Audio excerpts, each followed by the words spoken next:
we're probably going to get detached a little bit from the one question because I wanted to offer Buffy Peterson's question. Sure. She's a party person too. I know Buffy Peterson, yeah.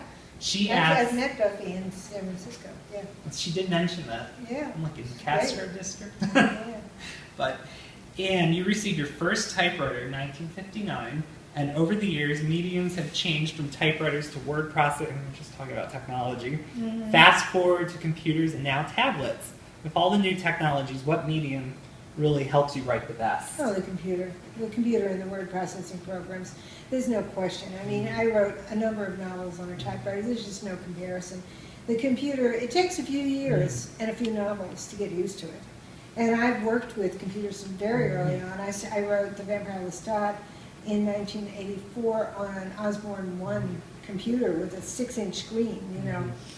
And went on to bigger and better machines all through my career. But the way you're able to perfect a novel on a computer is really just incredible. You have no excuse for not making it as good as you want it to be. In the typewriter age, you're still working with industrial equipment, basically. And you can be defeated by just the sheer task of organizing all of that. You know, going back, but you can go back and refine. And it takes years, I think, to get used to that. In the beginning, you over-refine. You tend to keep working it over and over because you can. You keep the paint wet on the canvas and you keep smearing it and everything. And then you learn not to over-refine, but just to go back when you really want to and bring the whole manuscript up to shape. You know, so definitely the computer. It's revolutionized everything. And I'm not surprised that people are writing very long books in the age of the computer. You know, because it enables us to do that better. That's my same experience with computers. I don't have much of an experience with typewriter. Well, my mom had this old, decrepit, broken down one with the ribbon. Yeah. It's like, no, I don't want to deal with this. Yeah. I like the noise. Question back to the Prince Lestat, because for the past month, I have basically been indulging myself in the various, probably very amateurishly recorded Lestat musical videos. And I've been watching them, and I'm like, this musical is amazing. And I saw Maleficent, and I saw parallels between the character of Maleficent. You know, Linda Wolverton wrote the script for the Lestat musical. The work that she does is incredible. And so I had to ask this, whether the Prince Lestat really has, because I felt like Vampire Lestat really lent itself to a musical because it has that musical quality. It's very prosaic, but in a good sense. Prosaic used negatively sometimes. No, I know what you mean. Yeah. And it's filled with really overtones of high emotions, and that really reflects almost like a musical quality.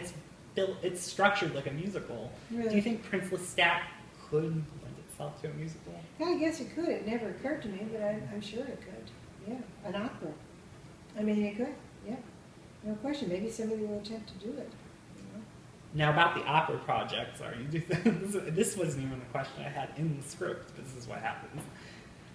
Now about the Cry to Heaven opera, and this actually goes also with the last question about the musical quality of your writing. There's a rich sense of musicality with your writing. It just flows, and Cry to Heaven, it's almost like encapsulated. It's its own standalone opera. Yeah, well, Cry to Heaven, I think it's going to be an incredible musical. They are working on it in Seattle. They are developing it. It's Matthew Wilder who wrote the lyrics and the story and the music, and it's absolutely incredible music. And he's just done a magnificent job. You know, it takes so much stamina and so much patience to pull these projects together.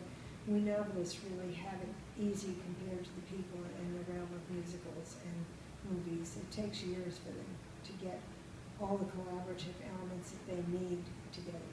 All we need are our minds.